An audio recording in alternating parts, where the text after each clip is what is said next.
ఈ మధ్య రెగ్యులర్ ఇంటర్వెల్స్లో కనిపిస్తున్నటువంటి వార్తలు ఏంటి అంటే, ఆ పాఠశాలలో కలుషిత ఆహారం తిని విద్యార్థులు ఆసుపత్రి పాలు, కస్తూరిబా పాఠశాలలో కలుషిత ఆహారం తిని విద్యార్థినులు ఆసుపత్రి పాలు, ఇంకో దగ్గర తిని ఆసుపత్రి పాలు. ఇది రెగ్యులర్గా. తాజాగా కూడా ఉమ్మడి అనంతపురం జిల్లా, ప్రస్తుతం సత్యసాయి జిల్లా, సోమందెపల్లె మండలం పాపిరెడ్డిపల్లె కస్తూర్బా పాఠశాల హాస్టల్లో ఫుడ్ పాయిజన్, 20 మంది బాలికలకు అస్వస్థత, ఆసుపత్రి పాలయ్యారు. కలుషిత ఆహారం తిని విద్యార్థులకు వాంతులు, వీరేచనాలు అంట. ఇవి చాలా చూడండి, పాపం ఎలా పడుకున్నారు పిల్లలు. అందరినీ ఇట్లా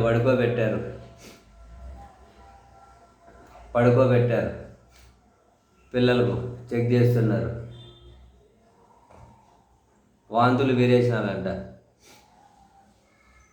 పడుకోబెట్టారు పిల్లల్ని తెచ్చి. అయితే ఈ వార్త చూడగానే టక్క నాకేమనిపించిందంటే, అరే మొన్నటికి మొన్న సాక్షాత్తు హోంశాఖ మంత్రి వంగలపూడి అనితా మేడం గారికే తప్పలేదు. ఆమె వైపు తిందామని కూర్చొని దాంట్లో బొద్దెంక వచ్చింది.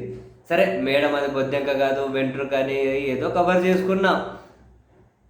అది బొద్దెంక అనే విషయం మేడంకు తెలుసు, మేడం పక్కన కూర్చున్నటువంటి ఆ బాలికలకు తెలుసు. మేడం కూర్చుంటేనే బొద్దెంక బయటపడింది. ఇంకా మిగతా పిల్లలకు చెప్పేది ఏముంది అని. ఈ సంఘటనలు వరుస పెట్టి జరుగుతూనే ఉన్నాయి.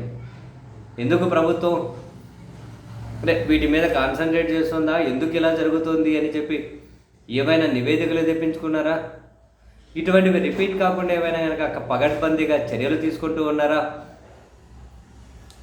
ఇవన్నీ జరిగితే ఇంకా పిల్లల్ని పంపించాలన్నా భయపడరు. ఒకవైపు ప్రభుత్వ పాఠశాలల్లో అడ్మిషన్లు లేక లక్షల అడ్మిషన్స్ ఈ సంవత్సరం తగ్గిపోయాయి. 1వ తరగతికి ఒక్క అడ్మిషన్ కూడా కానీ స్కూళ్ళు వేలల్లో ఉన్నాయి. ఆ స్కూళ్ళను ఏం చేయాలో అధికారులు తలలు పట్టుకుంటున్నారు.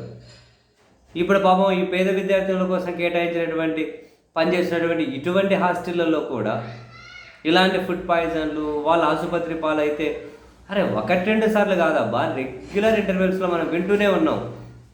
ప్రభుత్వం దీన్ని అకౌంటబిలిటీ తీసుకోవాల్సిన చోట వాళ్ళు దీన్ని ఏమంటారు, బాధ్యత వహించాల్సిన చోట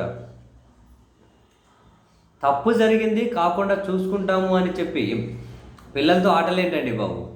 జనరల్ అంటే ప్రభుత్వం ఆటలాడుతుంది కావాలని కాదు, ఒక చోట కాదు, 2 చోట్ల కాదు, రిపీటెడ్గా జరుగుతూ ఉన్నప్పుడు ప్రభుత్వం వైపు నుంచి సీరియస్గా ఏదో ఒకటైతే స్టెప్స్ ఉండాలి కదా.